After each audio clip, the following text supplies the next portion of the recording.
Okay, so today we start with the chapter Electrostatics for 12th standard. In 11th standard, you have already studied about electrostatics and studied about different concepts in it, like Coulomb's law, what is electric field intensity, what is electric potential, what is the work done by a charge, then how is the charge distribution, what is electric flux, and a very important thing that we studied last year was the Gauss law. What is Gauss law basically? Gauss law is a very important or a powerful tool which helps us to find the electric field intensity at a given point for various configurations of charge distributions. So in this class we are going to study about the different applications of Gauss law. Before that, let's revise what is Gauss law. Gauss law. Gauss law is what? The flux of net electric field through a closed surface equals the net charge enclosed by the surface divided by epsilon naught. The flux of net electric field through a closed surface. Closed is a very important word over here. It should be a closed surface. Equals the net charge enclosed. The charge should be completely inside the closed surface divided by epsilon naught. So we get flux, that is denoted by phi, is equal to the closed integral E bar dot ds bar, that is equal to q upon epsilon naught. Now what is all this? How did we get? What is this E? What is this ds? So let's see this diagram. We have a charge plus q over here. We assume some general area around this. It is a closed surface. It is a three-dimensional surface which is closed from all the sides.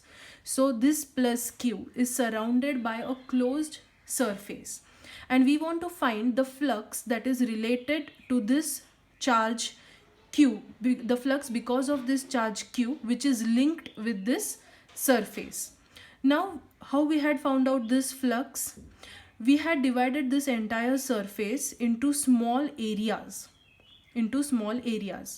So if I consider this area ds, we had also seen last year that area is a vector quantity. So this area ds, since it is a vector quantity, should have a magnitude and a direction.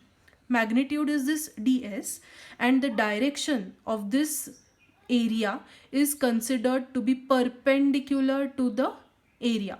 So the area vector is in a direction perpendicular to this area ds. So this line gives us the area vector ds. So this is the area vector. The electric field intensity is in this direction. So at this particular area, ds is the area vector, E is the electric field intensity. So flux at this point is given by E bar dot ds bar. Okay, this is the flux linked with this small area ds. If we want to find the flux related to this entire closed surface, how are we going to find? Since it is a continuous closed surface, we can use integration for that. So we are integrating all these small fluxes to get the total flux linked with this closed surface. So I get integrating over a closed surface of E bar dot ds bar. What is E bar? E bar is the electric field at this point. ds bar is the area vector. This dot product we can write as E ds cos theta, where theta is the angle between electric field intensity and the area vector. So the total flux linked with this closed surface is given by closed integral of E ds cos theta. This we had studied last year. Okay, so what is Gauss law? Gauss law says that the flux, that is this, we saw that flux is equal to E bar dot ds or E ds cos theta. Gauss law says that this flux E bar dot ds bar is equal to q upon epsilon naught, where q is the charge enclosed by the surface, the total charge enclosed by the surface. It may be just one charge or too many charges. as many charges as you want. So it is the total charge enclosed by this surface divided by epsilon naught, where epsilon naught is the permittivity. This Gauss law we had studied last year. In this year, we are going to study about the applications of Gauss law. How are you going to put this Gauss law to use? Now, see this equation. Integral E ds is equal to q upon epsilon naught. The main application of Gauss law is to find the electric field intensity due to a charge distribution. So if you have too many charges, we can find out the electric field intensity at a given point very easily using this Gauss law. Okay, so how do you find electric field intensity? If you know what is the charges enclosed, you know epsilon naught, which is a constant value. If you can find the area ds, you can easily find out E, because that is the only unknown variable that is left. All others can be calculated. So using this simple process, we can find out the electric field intensity. Okay, now for that we are going to use simple steps. The steps in calculating electric field intensity by using Gauss law. We can find out electric field intensity by using Gauss law in just 5 steps. Okay, so the first step is describe the charge distribution, because we are not going to find electric field intensity for just one charge or two charges. There can be many charges. So first you need to understand or identify how are these charges distributed, whether they are uniformly distributed over a sphere or over a rod, or it is just a linear distribution, or it is a volume distribution. We first need to identify that. Once you identify that charge distribution, you need to consider a suitable Gaussian surface. Why do you need a Gaussian surface? Why can't you just take the charges and find electric field intensity?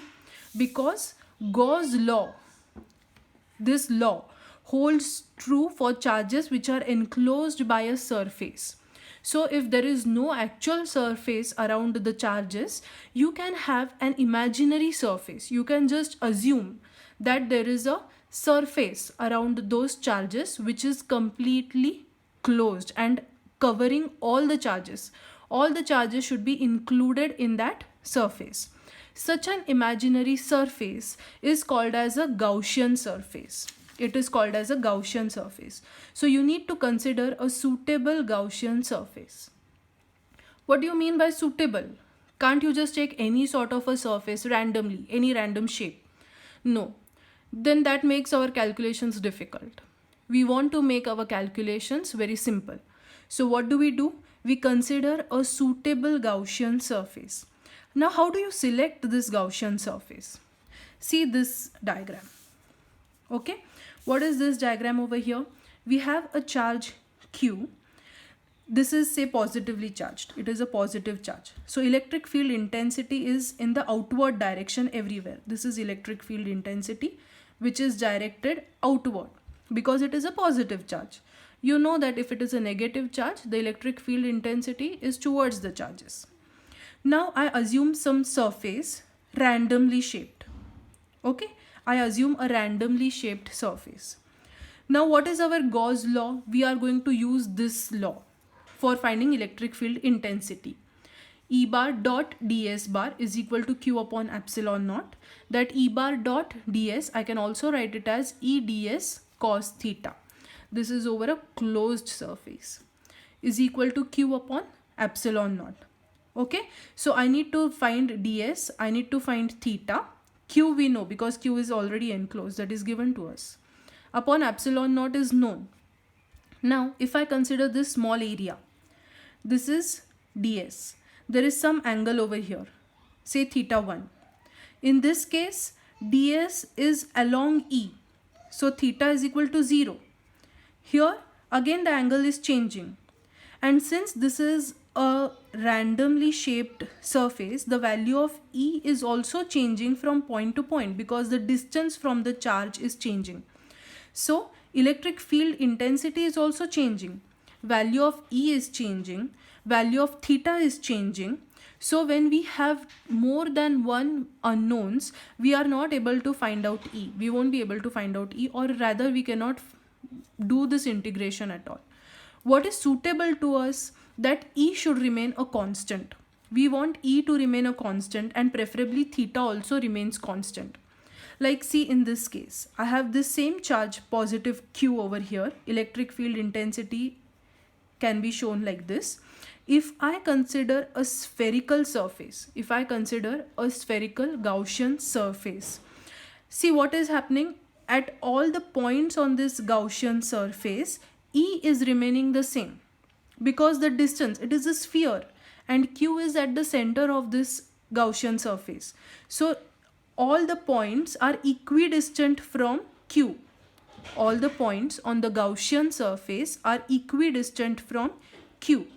So since each point is equidistant from Q, I can say that at all these points E is the same. E is going to remain the same. Also, theta is going to remain the same, because if I take any area, the area vector is going to be along E. Area vector will be along E. Area vector along E. So theta is same, and in this particular case, theta is going to be 0. So what do I get? This E ds cos theta, integration of E ds cos theta.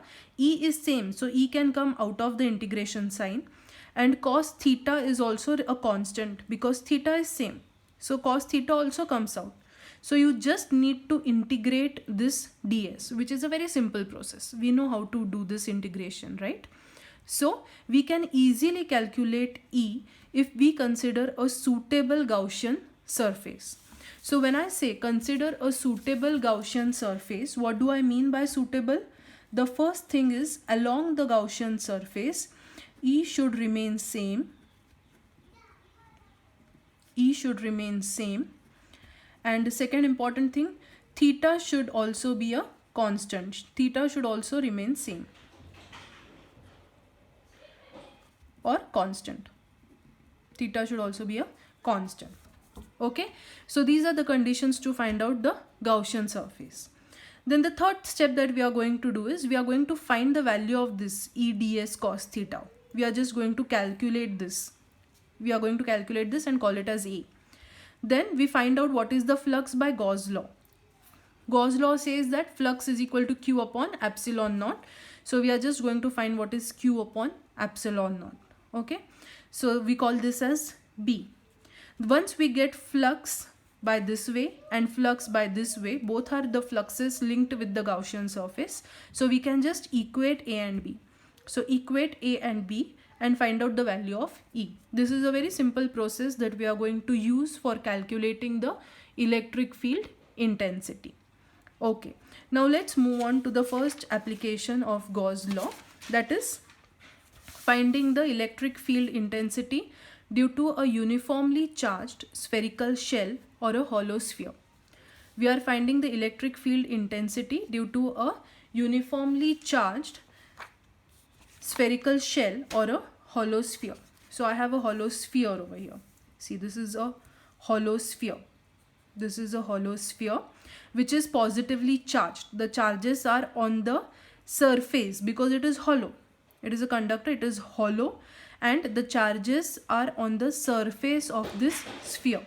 Okay, suppose that there are Q number of charges which are spread on this surface. The radius of this shell is capital R. Capital R is the radius of this shell.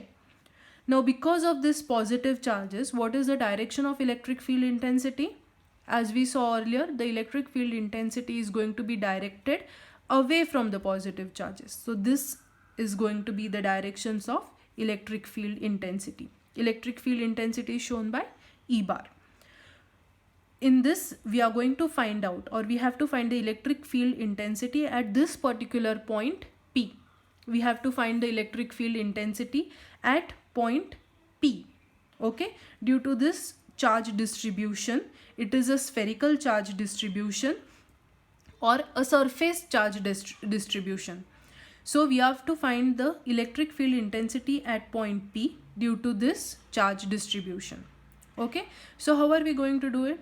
First, we have identified that it is a surface charge density. They are just over a surface.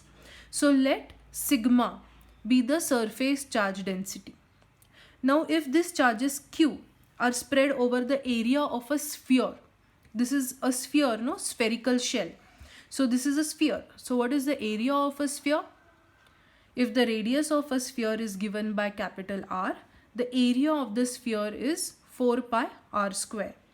So what we are saying, that Q charges are spread over the area 4 pi r square. So the surface charge density is given by charges upon area. So I get sigma, the surface charge density, is equal to Q upon 4 pi r square. Or I can write Q as sigma into 4 pi r square. Okay, so this is our first step. We have identified how are the charges spread over the given conductor. Now what is the second step? We have to consider a Gaussian surface. Now how do you want a Gaussian surface? As we saw earlier, our Gaussian surface should have E remaining constant and theta also same. Since this is a spherical shell, it will be convenient to have a spherical Gaussian surface. It would be very convenient if I have a spherical Gaussian surface. This is our hollow shell with radius r. We have to find electric field intensity at this particular point P. So I have considered a Gaussian surface which passes through this point P, and it is concentric with this shell, that is the center of this surface, and this shell is same, that is this O. Okay, the radius of this Gaussian surface is r. So I have considered a Gaussian surface which is spherical, it is concentric with the shell, and it has a radius r. Now see, why did I choose this Gaussian surface? Because see, at every point E is going to remain constant because it is equidistant from the charges, and the theta, that is the angle between electric field intensity and area vector, is 0. It will be 0 everywhere, or it remains the same. So this spherical Gaussian surface is very much suitable for me, right? So I have chosen this surface. So this was our second step. Select a suitable Gaussian surface. Now we move on to our next step. What is our next step? We have to find the value of integral E ds cos theta. Now see, everywhere E is remaining constant, E is a constant, and at every point you consider any area, the theta value is going to be 0. If theta is 0, cos theta is equal to 1. Therefore I get integration of E ds cos theta is equal to, E can come outside because it is a constant, so E comes outside, closed integral ds, and cos theta is 1. So cos theta has become 1. So I just get it as equal to E integral ds. Now what is this integration of ds? What does this integration ds mean? That you are going to add all this area, small areas throughout the entire sphere. So adding all these small areas, finally I am going to get the area of the sphere. What is area of the sphere? Area of the sphere is 4 pi r square. So I get this integration of ds as 4 pi r square. Integration of ds as 4 pi r square. Okay. So I get flux is equal to E into 4 pi r square. This is our third step. Call this equation as A. What is the fourth step? Use Gauss law. What is Gauss law? That flux associated with a closed surface is equal to the charges enclosed by the surface, that is Q. Charges enclosed by this Gaussian surface is Q. Q charges are there inside. So Q divided by epsilon naught. Call this equation as B. Both are the equations for flux associated with this Gaussian surface. So I can equate these two. So equating A and B, what do I get? E into 4 pi r square, that is equal to Q upon epsilon naught. 4 pi r square comes on this side. So I get E is equal to 1 upon 4 pi r square Q upon epsilon naught. So by rearranging these terms, I get E is equal to 1 upon 4 pi epsilon naught Q upon R square. Electric field intensity, what is this E? E, electric field intensity at a point P, which is at a distance R from the center of this shell. So E is equal to 1 upon 4 pi epsilon naught Q upon R square. You have seen this equation earlier. What was this equation? It is same as the equation for electric field intensity at a point at a distance r from a single point charge, right? So from this we can conclude that uniformly charged sphere is equivalent to a point charge at its center. So I can say that instead of having this shell, it is as good as having a charge of plus q at the center. I will get the same value of E at this point P. Okay. So by rearranging the terms again, for this E, I can write it as E is equal to 1 upon 4 pi epsilon naught sigma. I have written Q in terms of sigma. We had seen this earlier. See, in this earlier we had seen that sigma is equal to Q upon 4 pi r square, or Q is equal to sigma into 4 pi r square. I am just substituting this value of Q. Okay. So I get this 1 upon 4 pi epsilon naught sigma 4 pi r square upon small r square. This is the radius of the shell and this is the location of point P. So 4 pi getting cancelled. I get E is equal to sigma upon epsilon naught r square upon small r square. Okay. Now I have two cases in this. Case 1, where P is on the surface of the sphere. That is, this P is not outside the shell, but it is on the surface of this sphere. So I get small r is equal to r, because this r will be over here. Point P is over here. So small r will be equal to capital R. So E becomes 1 upon 4 pi epsilon naught Q upon r square. Instead of small r, I have put capital R. That is equal to, when these two are equal, they just get cancelled and I get sigma upon epsilon naught. Okay. Case 2, when P is inside the sphere, when point P, this point P is inside the sphere. If I want to find electric field intensity at this particular point P, which is somewhere over in here inside, is it possible? Because the charge density, if I have a Gaussian surface over here, it is not enclosing any charges. The Gaussian surface is not enclosing any charges. So charge density is going to become 0 because charges enclosed are 0. So effectively E is going to be equal to 0. What does this imply? It implies that electric field intensity inside a hollow charged conductor is equal to 0. Okay, thank you.